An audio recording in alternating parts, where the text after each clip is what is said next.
What if I stand over here? Oh, wait, what's that? That's not nice. That's not nice. That's so Well, wrong. I had your whole top half cut off, so. Shouldn't have done that. Okay, we're good. So this morning we're going to go into the Old Testament. We're going to go into Genesis chapter 12, and I'm going to read verses 1 through 3. There's going to be more to this, so don't feel bad if you want more than 3 verses today. You'll get more. Don't worry. The Lord had said to Abram, "Leave your native country, your relatives, and your father's family, and go to the land that I will show you. I will make you into a great nation.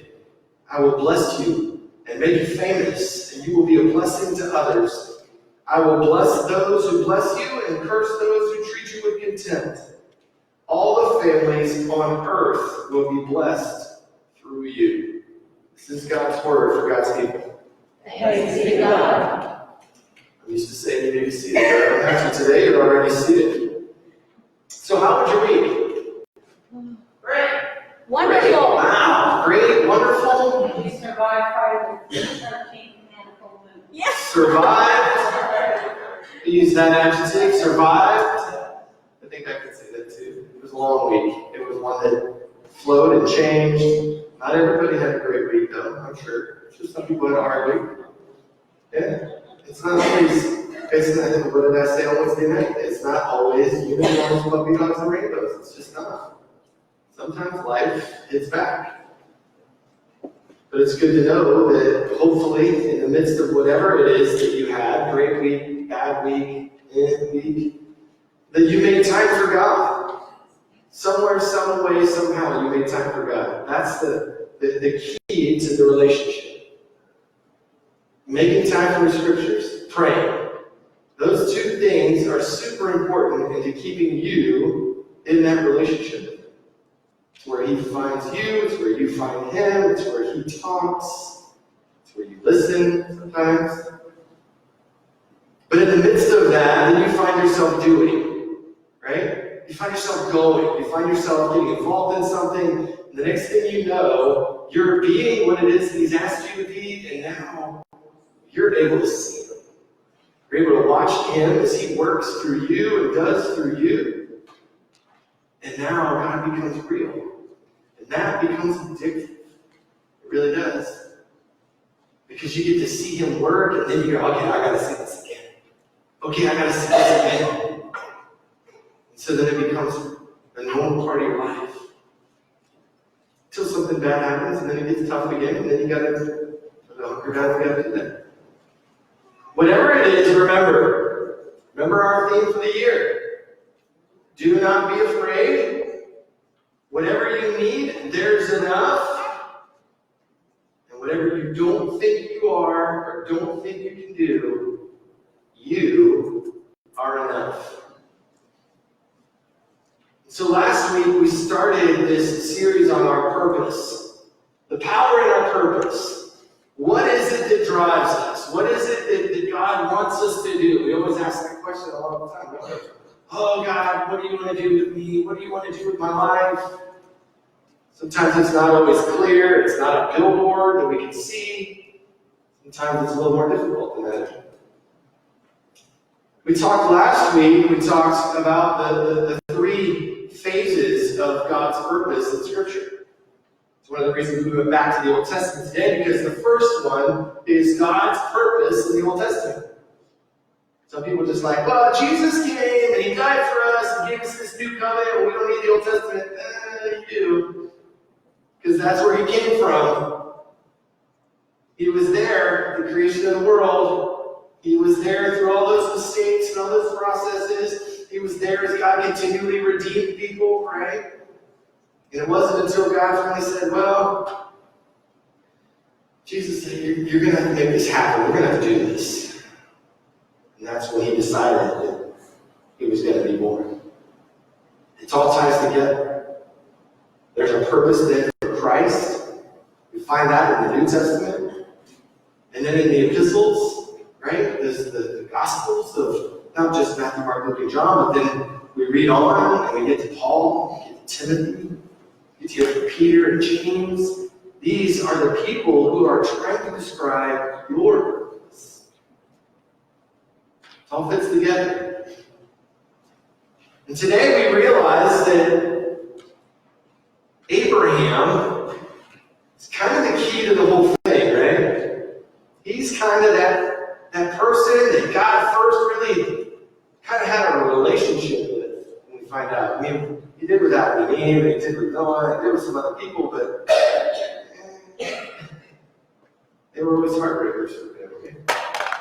And so we find him here testing Abraham, right? If we look back at what God is saying to Abraham, he's saying, I trust you. Why? Because I know that I can. I've asked you to sacrifice your son. Now, this is the part that I always find confusing because we tend to see it and tend to hear it, and we think that Abraham was just this staunch believer of God. I believe in God. He told me to go kill my son. I'm going to go do it. So he grabbed Isaac by the hand and led him up the mountain. I'm not quite sure that's how that went. Maybe I'm taking some liberal interpretation to this text, but I think Abraham struggled with that choice. Isaac was his everything. Isaac was everything that he had ever asked God for in the first place. Isaac was everything that Abraham had on earth. And now God's telling him, I need you to sacrifice that. I need you to give that up for me. I can't imagine it was an easy decision. You got to realize, this is before Jesus. This is before Holy Spirit. This is a guy believing in something that he can't see, but yet something that he can hear. Something he feels, something he knows. And he is asking me to give up my son. So I can imagine the grief and the heartache. He's leading his son Isaac up this mountain. And Isaac even asks in the text, doesn't he? He asks in the text and he says, where are we going? Dad, if we're going to go make an offering, where's the offering, Dad? And the whole time, Abraham's got that, not tell him. Don't worry, son. God's going to provide. Even in the midst of this grief, even in the midst of the hardest decision that he has ever had to face, Abraham knows that God's going to provide. He's going to make a way. So he gets to that place in full faith. Abraham creates the altar. He lays his son Isaac on it. I can only imagine Isaac was not a willing participant. So he takes the knife and he's about to go. And God says, Abraham, your faith is amazing. Here's your offering. And they're on the mountain by themselves. Pick it up, shows up. Lamb, whatever you want to do. The animal shows up. And so they sacrifice, they have this moment together. They sacrifice this animal, and they relish in this moment. And it's this moment of father and son that we find hope, faith, belief when there should have been none. See, God believes in Abraham. He tested him. He stayed true to the course. And he believed. He believed that no matter what, God was the source of all good things. And now God is benefiting him and he's giving him his glory. Abraham did not go up the mountain because he wanted stuff. He did not see God as this genie in a lamp that's going to grant my every wish. He didn't say, well, I guess I'm going to go sacrifice my son because I'm going to get the stuff that I want, right? No. Abraham was believing and obeying because he felt it. It was after the fact that God says, I am going to make you famous. You will be a blessing to others. I will make you into a great nation, is his words to them. He didn't ask for that. He had to believe first. Where are we as believers? Do we come to church expecting God to grant us everything on our wish list? We've got it all written out, right? Or do we get upset then, though, when we get to church and God doesn't provide everything on that wish list? Well, I didn't get that new job. I'm not going back. I didn't get that raise. Matter of fact, I got fired. I'm not going back to church. What kind of a God does that? What is our list? What is our want? What are we trying to get out of our relationship with God? If we follow Abraham's example, father to many nations, right? We just believe. We believe and we hope that we might make a difference in the world. Maybe. Last week we were talking about this, right? And I said about this, when you are born into this world, you take your first breath and you got nothing. You are a naked little baby. And when you take your last breath and you leave this earth, you got nothing. You're leaving it the same way you came into it. Everything in between is a gift. It's God's timing saying, okay, here you go. I'm going to set you on this path. I'm going to start you forward. When you get to the end of it, it's okay, what did you do? Wherever that end is. What did you do? What did you believe? What did you desire? God does his best work in our lives when we are simply believing in him and we are simply being faithful. Well, what does that mean? It means that our greatest focus should be in the same place as Abraham. Abraham never dreamt of being father of many nations, right? He never dreamt about the gift that was being blessed upon him. He believed because he simply wanted to believe. He wanted to believe. He wanted to be a reflection of what God really was in the world. He wanted to please him, and he wanted to make God proud. The God of the Old Testament is not missing today. He is not on a shelf. He's not hiding behind Jesus. It's the same God that used Moses to bring the Israelites out of slavery from Egypt. It's the same God who called Abraham to great faith. He is the same God who used David to stop a giant, even though all he was doing was taking lunch to his brothers. Read that story again. Read that story again. David's mother said, hey, I need you to take some food to your brothers, man. They are hungry out there on the battlefield. He says, okay, Mom, I got this. I can do this. And that's when he's faced with disbelief. He's carrying his sandwiches around. He's like, what are you afraid of? You don't believe in the same God I believe in, obviously. And that's when he's asked to do, right? He was taking sandwiches. He wasn't going to kill a giant that day.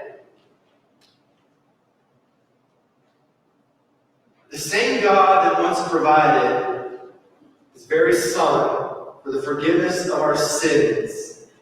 That's the same God of the Old Testament, the same God that's with us today. He is calling us to be part of this family of Abraham. He wants you to be a part of the family. You say, well, wait a minute. I'm not really Israel. I'm not from that area. I'm kind of Scottish, German, whatever your heritage is, right? We all are, right? Because we're Americans. We all came from somewhere else. That's not what he's talking about.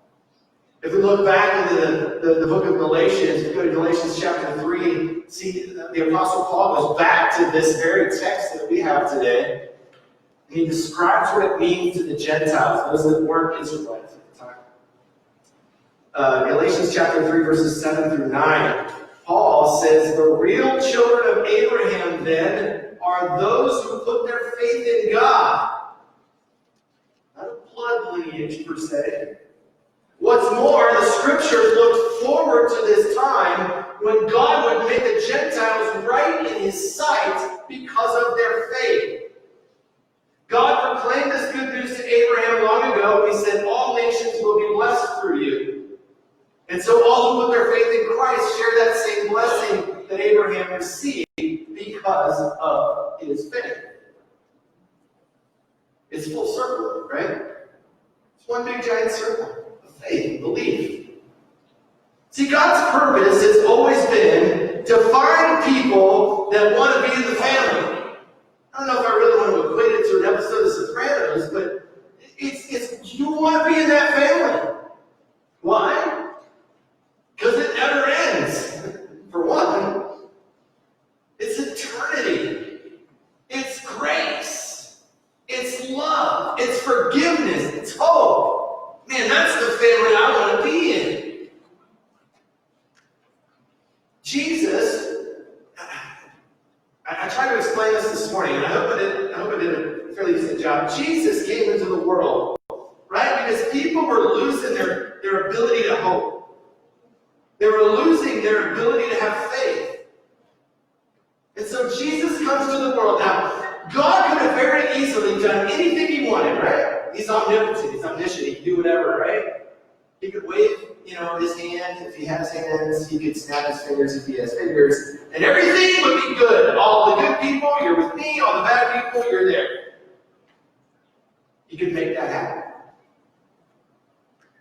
Instead, he chose the most unlikely of situations. He chose an unwed teenage betrothed to the carpenter Joseph, and he used the Holy Spirit to place life into Mary. You thought MTV had it, like they thought of it, they created it. No, the Bible had it. Sorry.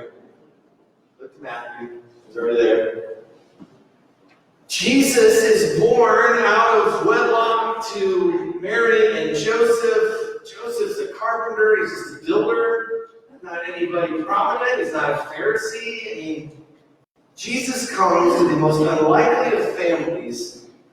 And the greatest part for me is that we find him as a young kid, and he's found in the temple preaching, right? And he says, well, didn't you know I'd be in my Father's house? And then we don't hear anything from Jesus from that point. In most of the text, we don't find anything out about him until he's baptized. What was Jesus like? I have to think that he was probably a normal kid. He was raised by very normal parents. He believed in God. He was a Jewish person and probably went to the synagogue all the time. He had great faith. He was probably pretty normal.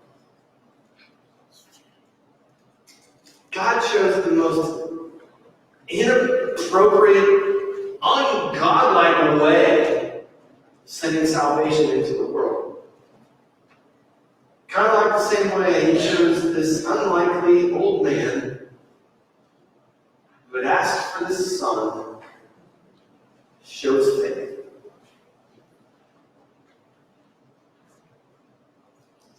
I was reading this week, where do we place our faith? Where is our faith? Is our faith in stuff? Our faith is in our house. Our faith is in our car. Our faith is in our job. Is it in our stuff? Is it maybe in our earthly relationships? My faith is in my wife. My faith is in my husband. My faith is in my parents. My faith is in my grandparents. My faith is in my sisters, brothers. Or even maybe we're just placing it straight up on wealth. I just want money because it buys stuff. Promise, I'll give some of it away. Right? We do that. Can we find it within ourselves, though, today to make sure that we start looking deeper? Maybe there's something more than just the stuff that we keep thinking about, that fills our mind, that fills our space. Maybe we can find a place where we are content with whatever worldly things are there, and yet discontent with our relationship with God. Could we find that place? you know Jeremiah 29:11? Oh, yeah. So I know the plans I have for you, plans to give you a hope and a future. Woo! Yeah! Put that on a poster, right? Jeremiah 29:11. I think I had to have it on a coffee mug. Yeah. What happens, though, when God doesn't give you that hope and that future that you wanted? Oh, no. That's not the hope and the future I wanted. That doesn't look like anything like hope and future to me. That looks like grief and shame. I was reading from Dr. Tony Evans this week, and he was talking about Jeremiah 29. He was going 11 through 14, though. When you understand where this is coming from, sometimes you got to dig in a little deeper. This is why I talked about digging in deep. Get more in Scripture. This prophet Jeremiah is addressing a group of Israelites who had been exiled. They understood that they had been defeated by the Babylonians, and they had been driven from their homes. They were in a foreign land, knew no one, all because of their sin. And now they don't have any idea what to do. How should they live their lives? How should we begin to put the pieces back together? See, the Israelites had forgotten that although their sin had gotten them exiled from the land that they were living in, they were not exiled from their God. I'm going to say that again.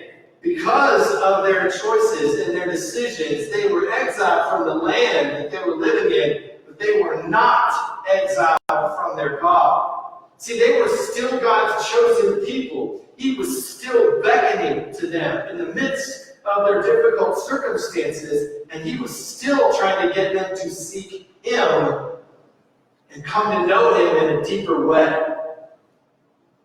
If you read past Jeremiah 29:11, plan to give you a hope in the future. Start at 13. You will seek me and find me when you search with all your heart. I will be found by you. I have plans for you to give you a hope and a future, but I need you to seek me. Because if you seek me, you are going to find me. And if you search with me with all of your heart, I will be found by you. That's the plan. That's the hope. That's the future. We spend far too much time in this world hearing the voices of the world, and they get so much louder than God, don't they? They are so much louder than God. They are screaming at us. Man, you've got to have that new motorcycle. Man, you've got to have those new clothes. Man, you've got to have this new detergent. Can you see what it does? The world is constantly screaming at you. Take, consume. We talked about this last month. But I'm here to tell you, no matter what's happening with the voices in the world, no matter how loud that is, God is still louder. The voices in the world, we think they're important. They are not.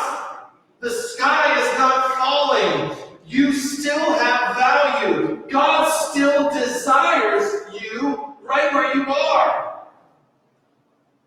Just like the Israelites, God has not left you in exile like you sometimes feel. You matter to God. And hopefully, He matters to you. He did not send His Son into this world so that He could die and save you if He didn't care about you. He does. He loves you. He loves you and your mistakes and your failures and your junk. He loves all of that about you because it makes you human. He just wants you to know that He wants that relationship with you more and more and more every day. How is God calling you into that deeper relationship? How is He using His Old Testament purpose to stir up your spirit so that you start digging for more of God. You start thirsting for more of God. You find it that you can't get enough of this God.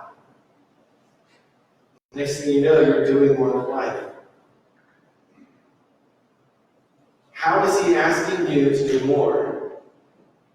So that he can put you where he needs you to be, so that somebody else comes to know the same God that you do.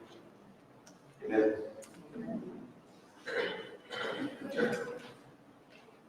Our